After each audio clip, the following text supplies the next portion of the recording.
അന്നേ ദിവസം അവരാരും ചിന്തിച്ചിട്ടുണ്ടാവില്ല ലോകം കണ്ട ഏറ്റവും വലിയ ബാങ്ക് കവർച്ചയായിരിക്കും അവരന്ന് നടത്തിയതെന്ന്. അന്നേ ദിവസം അവർ കവർന്നത് 100 മില്യൺ ഫ്രാങ്ക് വിലമതിക്കുന്ന വസ്തുക്കളാണ്. ഇന്നത്തെ ഈ സാഹചര്യത്തിലേക്ക്, ഇന്നത്തെ ഈ വിലയിലേക്ക് ഇത് കൺവേർട്ട് ചെയ്ത് നോക്കുമ്പോൾ 400 കോടിയോളം വരും. 400-ലധികം സേഫ്റ്റി ബോക്സുകളാണ് അവർ കുത്തി തുറന്ന് പണവും മറ്റ് പ്രധാനപ്പെട്ട ഡോക്യുമെന്റുകളും ആഭരണങ്ങളും ഒക്കെ എടുത്തത്. അവധി കഴിഞ്ഞ് ബാങ്ക് ഓപ്പൺ ചെയ്യുന്ന തലേ ദിവസം ആ ഓവുചാല് വഴി, ആ ഡ്രെയിനേജ് വഴി അവർ പുറത്തെത്തി. ഒരാഴ്ചയോളമുള്ള അവധിക്ക് ശേഷം ബാങ്ക് ഉദ്യോഗസ്ഥർ ബാങ്കിലേക്ക് എത്തി. നേരെ അവരുടെ ബാങ്ക് ലോക്കറിലേക്ക് ചെല്ലുമ്പോൾ അതിൻ്റെ ലോക്കിനോ അതിൻ്റെ ലോക്കർ റൂമിലെ ചുമരുകൾക്കോ യാതൊരു പ്രശ്നവും കണ്ടില്ല.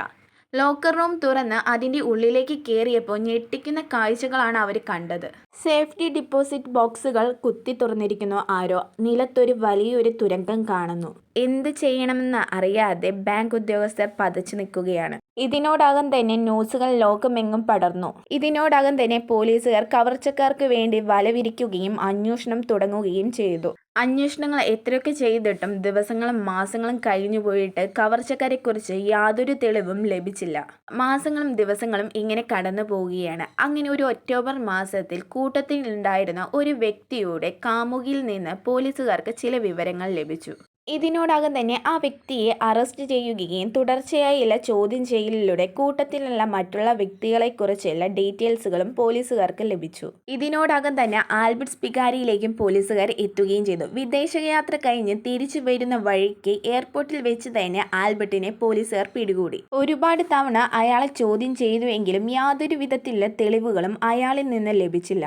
ഇതിനെ തുടർന്ന് തന്നെ മജിസ്ട്രേറ്റിന് മുമ്പിൽ അയാളെ കൊണ്ടുചെന്ന് ഹാജരാക്കി. നമ്മളെ ഇവിടുത്തെ പോലെയല്ല കാര്യങ്ങൾ വരുന്നത്. ഒരു റൂമിനുള്ളിൽ 2-3 ആളുകൾ ഉണ്ടാവും, പ്രതിയും ഉണ്ടാവും. അങ്ങനെയാണ് അവിടെയുള്ള കാര്യങ്ങൾ വരുന്നത്. ആൽബർട്ട് സ്പിഗാരി വിശദമായുള്ള ഒരു നോട്ട് എഴുതി ഡോക്യുമെന്റ് ആയി ജഡ്ജിന് മുമ്പിൽ സമർപ്പിക്കുകയും ചെയ്തു. ജഡ്ജി എത്രയൊക്കെ വായിച്ചിട്ടും ഇതിൻ്റെ ഉള്ളിലത്തെ കാര്യങ്ങൾ മനസ്സിലാവുന്ന, ഇതിൻ്റെ ഉള്ളിൽ എന്തൊക്കെ പ്രശ്നങ്ങൾ ഉണ്ടെന്ന് മനസ്സിലാക്കിയത് അപ്പുറത്തും ഇപ്പുറത്ത് ഇരിക്കുന്ന ആളുകളെ വിളിച്ചു. ജഡ്ജി സഹായത്തിന് വിളിച്ച 2 ആളുകളും ഈ നോട്ട് വായിച്ചിട്ട് മനസ്സിലാവുന്നില്ല. താങ്കൾ എന്താണ് എഴുതിയതെന്ന് ചോദിക്കാൻ വേണ്ടി ആൽബർട്ട് സ്പിഗാരിയെ തലയുയർത്തി നോക്കിയപ്പോൾ ആളെ ആ റൂമിൽ നിന്ന് തന്നെ കാണാതെയായി. അയാൾ ആ റൂമിൻ്റെ ജനൽ വഴി പുറത്ത് ചാടുകയും അയാൾ ആദ്യം തന്നെ ഉറപ്പിച്ചിട്ടായിരുന്ന ബൈക്കിൻ്റെ ബേക്കിൽ കയറി രക്ഷപ്പെടുകയുമാണ് ചെയ്തത്. ഈ വിവരമറിഞ്ഞ് പോലീസുകാർ ആൽബർട്ടിന് വേണ്ടിയുള്ള അന്വേഷണങ്ങൾ തുടങ്ങി. അത് വർഷങ്ങൾ നീണ്ടുപോയി. പിന്നീട് ഒരിക്കലും ആൽബർട്ടിനെ കണ്ടുപിടിക്കാൻ കഴിഞ്ഞില്ല. ജഡ്ജിന് നൽകിയ ആ നോട്ട് പോലും ബുദ്ധിരാക്ഷസനായ ആൽബർട്ടിൻ്റെ ഒരു തന്ത്രം മാത്രമായിരുന്നു.